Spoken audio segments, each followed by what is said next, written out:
ओम नमः शिवाय। प्रदोष अथवा त्रयोदशी का व्रत मनुष्य को सुखी बनाता है। बुध प्रदोष व्रत का महात्म्य को गंगा के तट पर किसी समय वेदों के ज्ञाता और भगवान के भक्त सूत जी ने शौनक आदि ऋषियों को सुनाया था। सूत जी कहते हैं कि त्रयोदशी का व्रत करने वाले को 100 गाय दान करने का फल प्राप्त होता है।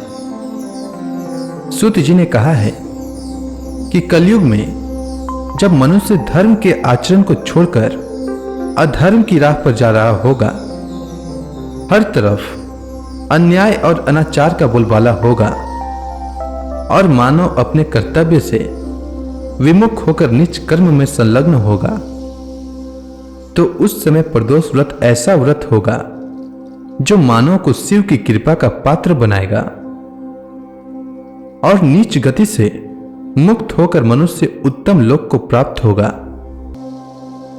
सूत जी ने शौनक आदि ऋषियों को कहा है कि प्रदोष व्रत के पुण्य से कलयुग में मनुष्य के सभी प्रकार के कष्ट और पाप नष्ट हो जाएंगे। यह व्रत अति कल्याणकारी है और इस व्रत के प्रभाव से मनुष्य को अभीष्ट की प्राप्ति होगी। सूत जी ने शौनक आदि ऋषियों को बताया है कि इस व्रत के महात्म्य को सर्वप्रथम भगवान शंकर ने माता सती को सुनाया था। मुझे यही कथा महर्षि वेद व्यास जी ने सुनाया और यह उत्तम व्रत महात्म्य मैंने आपको सुनाया है। प्रदोष व्रत विधान सूत जी ने कहा है कि प्रत्येक पक्ष की त्रयोदशी के व्रत को प्रदोष व्रत कहते हैं और सूर्यास्त के पश्चात रात्रि के आने से पूर्व का समय प्रदोष काल कहलाता है। इस व्रत में महादेव भोले शंकर की पूजा की जाती है। इस व्रत में व्रती को निर्जल रहकर व्रत रखना होता है और प्रातः काल स्नान करके भगवान शिव की बेलपत्र, गंगा जल, अक्षत और धूप दीप सहित पूजा करना चाहिए।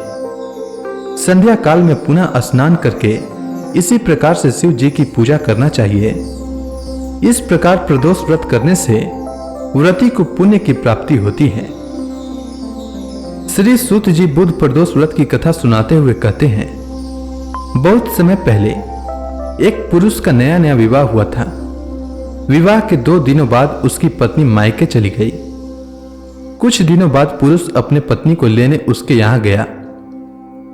बुधवार को जब वह पत्नी के साथ लौटने लगा तो ससुराल पक्ष ने उसे रोकने का प्रयत्न किया कि विदाई के लिए बुधवार शुभ नहीं होता, लेकिन वह नहीं माना और पत्नी के साथ चल पड़ा।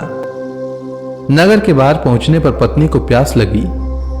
उसने अपने पति से पानी लाने के लिए कहा तो पुरुष लोटा लेकर पानी की तलाश में चल पड़ा और पत्नी वहीं पेड़ के नीचे विश्राम करने लगी।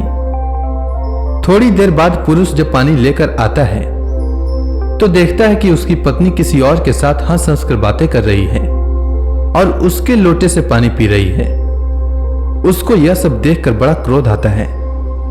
वह निकट पहुंचता है तो वह देखकर आश्चर्य रह जाता है कि जिस व्यक्ति को देखकर वह क्रोधित हो रहा था उसका शकल उसी की भांति था।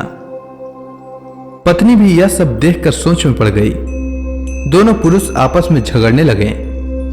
भीड़ इकट्ठी हो गई। सिपाही आ गए। हम सकल आदमियों को देखकर वे सभी आश्चर्य में पड़ गए। उन्होंने स्त्री से पूछा कि बताओ तुम्हारा पति कौन है। वह स्त्री किम कर्तव्य विमूढ़ हो गई। तब वह पुरुष भगवान शंकर से प्रार्थना करने लगा कि हे भगवान भोलेनाथ, हमारी आप ही रक्षा कर सकते हैं, हमारी रक्षा करें। मुझसे बहुत बड़ी भूल हो गई कि मैंने सास ससुर की बातें नहीं मानी और बुधवार को पत्नी को विदा करा लिया। मैं भविष्य में ऐसा कदापि नहीं करूंगा और मैं बुधवार को पड़ने वाला प्रदोष व्रत रखूंगा, साथ ही धर्म सम्मत कार्य करूंगा। हे भगवान, हमारी रक्षा करें। जैसे ही उसकी प्रार्थना पूरी हुई, दूसरा पुरुष अंतर ध्यान हो गया। इसके बाद पति पत्नी सकुशल अपने घर लौट आए। उस दिन के बाद से पति पत्नी नियम पूर्वक बुध त्रयोदशी प्रदोष व्रत रखने लगे। अतः बुध त्रयोदशी व्रत हर मनुष्य को करना चाहिए। भगवान शिव और माता पार्वती को प्रसन्न करने के लिए मनुष्यों को प्रदोष व्रत करना चाहिए। इस दिन भगवान शिव की विधि विधान से पूजा करनी चाहिए। धार्मिक मान्यताओं के अनुसार प्रदोष व्रत के दिन विधि विधान से भगवान शिव की पूजा और व्रत रखने से भक्तों की सभी मनोकामनाएं अवश्य पूर्ण होती हैं। इस व्रत को रखने से 2 गायों के दान के बराबर पुण्य फल प्राप्त होता है।